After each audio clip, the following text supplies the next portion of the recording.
My name is Jorge Herrera. I have a Spanish origin to me, but it doesn't seem so because I don't know any Spanish or anything. But a lot of the songs that I do write, I like to have Spanish in there. That flavor is always there. I always love that. The rhythm, the simple rhythms and everything is great. I'm from Oxnard. That's Southern California. If anybody's familiar with that. Uh, it's my hometown. I moved here about 5 years ago, and I've been going to school and pursuing music, doing more music than I have been lately, previously, and I'm really enjoying it. It's with all the classes that I've taken has really enhanced my ability to write songs and everything, and I have Logic Pro, and just getting started on that. So that's where I'm at. Um, so why'd you come to Butte? To go to school, my brother was up here. He's not here anymore, but I was here with him a little bit, and I decided to go to school too. Okay. And you are a music major or? Yeah, music major. I have my AET, and then uh, I'm gonna pursue music therapy. I'm going to Colorado State. I got accepted about a week ago, so Oh, awesome congratulations. for me. Yeah. Yeah. So, And you're doing music therapy? yeah, yeah. And what interests you about that? It's a healing arts, and you get to incorporate both your music and you get to interact so directly with people and impact their Mm-hmm. lives and everything. I think Mm-hmm. it's such a growing experience every day for everyone. Yeah, especially right now. Yeah, Yes, I yeah, need it. We all need it. yeah. We do. Do you plan to use your music or other people's music in your work or? It depends what avenue I go down. I mean, they, I haven't delved into it at all, so it depends. Whatever happens, Okay. might use other people's or my own. What is your musical background? How'd you get started? Did you play in high school, middle school? I started when I was about 11 years old. My brother had one. My brother was trying out so many different hobbies, and guitar was one of them. Mm-hmm. And so I grabbed that from him, and then he gave it up, and then so I just took his guitar and kept playing since I was about 11. And I loved AC/DC and the really simple hard rock, classic rock stuff like Leonard Skinner, AC/DC. Ted Nugent was a little bit of a stretch, but really like 4/4 rock and roll. That's like what I love. So it's And so simple. that's what you grew up in, or that's what you still love. It's hard to keep listening to it because there's a plateau of listening and playing with it, unless you're writing your own songs too. So, Mm-hmm. we're all our own people. So I like to. I surprised myself with the song that I wrote because I'm like, where did that come from? I don't know. So Mm-hmm. I think it's important to honor your own musical taste wherever that came from. Did you are you always you've always been sort of self taught? Did you ever take private lessons or played in a school group or anything like that? I was always self-taught, and I was really proud of that. I learned everything by ear, Mm-hmm. and then when I got to Butte College, I learned. I just started learning notes, so it's been about 2 years, almost 2 years of learning notes, and I did clarinet and then bass, and then the previous orchestra teacher allowed me to play guitar, electric guitar, and that was Mm-hmm. fun too. So, Mm-hmm. but I'm proud that I shouldn't be proud of it, but I never had formal lessons or anything. Hmm. So Mm-hmm. I see what you're saying. yeah. Um, uh, and who are your musical inspirations? Uh, I would say right now, that's a tough one. It's a tough one because when I'm writing music constantly, I don't listen to anybody, and it's just all the years of just listening and listening and listening. It comes out, so easily. Mm-hmm. So, Well, okay. So let me rephrase the question then. Who have you listened to most over the years? I would say, um, I listen to some new artists that come out. A lot of the indie stuff. Some of it's pretty cool. Some of it's a little too out there. I really like War on Drugs. Their sound is so they have a mixture of like Pink Floyd, Bob Dylan, some Dire Straits. They have a lot of the old stuff while making it new, and they're walking that real nice fine line Mm-hmm. of listenability and everything. Hmm.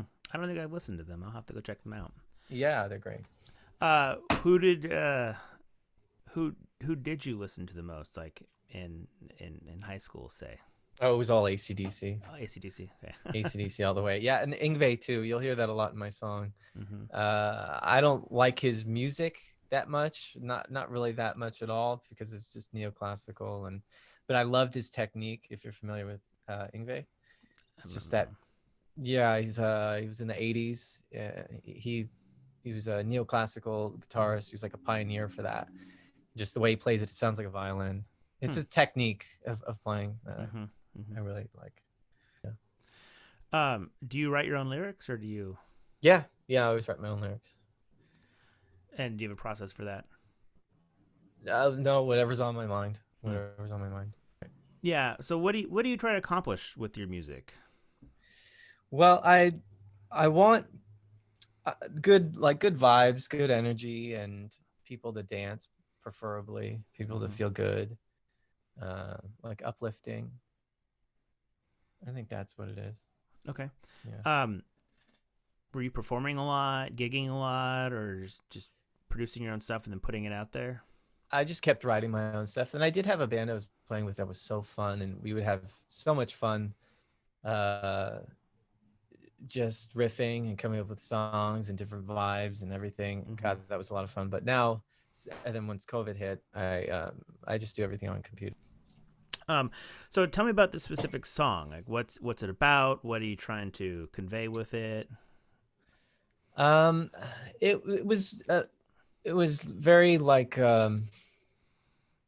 very out of desperation almost. It was just and I think you'll hear that in the lyrics with someone that I was talking to, and the way they were making me feel, not really the way I wanted to feel, but the way that they almost wanted me to feel, and I backed out of it, and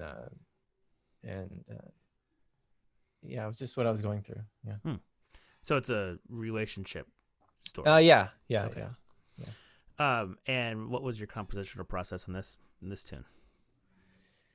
I was just riffing around, and then at first I really didn't even like the song until you told me that you liked it, and I thought, oh, I don't know, I don't want to do this one because it's so simple. I think there's about 5 or 6 chords in all, but the verse, it's not a typical song, but most of the song is just 2 chords, but it's highly like embellished now. But usually I didn't really like it, but then I was surprised at how much I liked it. I was listening to a lot of stuff at work when they have like it's like a dance radio. I don't know what it is, but a lot of the music is so simple, but so much of it is surrounding just the beat, the lyrics, and they're always somewhat positive, or it's just kind of relationship stuff. It's not so much, but the underlying thing is that it does make you feel good, and it takes you to a different place. It doesn't really matter. Yeah, you're right. So talk about the technical aspects of the song, like what instruments are involved, how many voices, parts, etc. Oh, there's a lot of layers. There's a lot of layers because I felt it was so simple. I wanted to really make it a bigger sound. So there's probably 5. It's hard to explain. The rhythm is well, there's clean guitar playing over it, and most of the licks are clean, and then the solo gets to this point where I'd like to say it's like a tipping point, and then it just explodes, and it's heavy, the most heavy driven guitar I could have thought of. And then it comes down, and you have this break, and you have these horns kind of celebrating at the end, with some organ to it. It's hard to explain. I think there's like probably 30 tracks on it. So, yeah. I guess I should ask what's the title of the song? Don't Get Me Wrong. Okay. Yeah. And let's see, what else would you want to say about it? I think this was one of the most like organic songs that happened by the way I felt. Usually it's about when I'm getting it from a different part, and I think it just kind of happened the way I felt in the moment. I think I was able to keep that and build on the song and not lose that, and that was fun. So okay, and so if people wanted to listen to more of your music, where could they go? I don't have a listening site yet.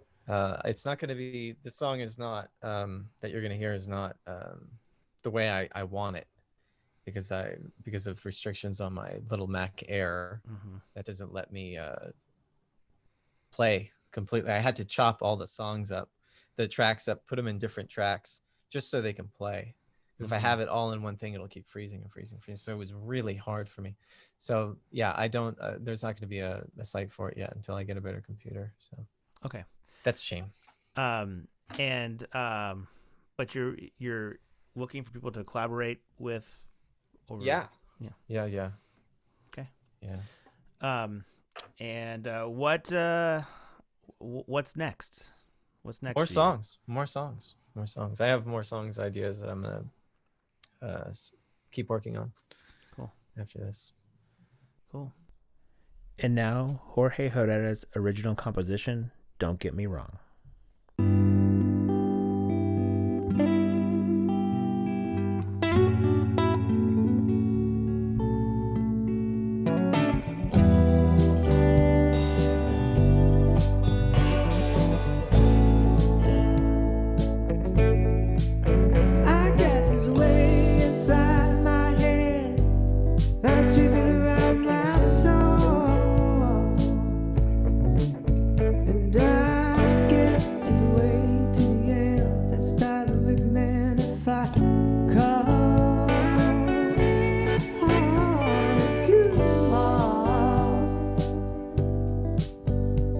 Look back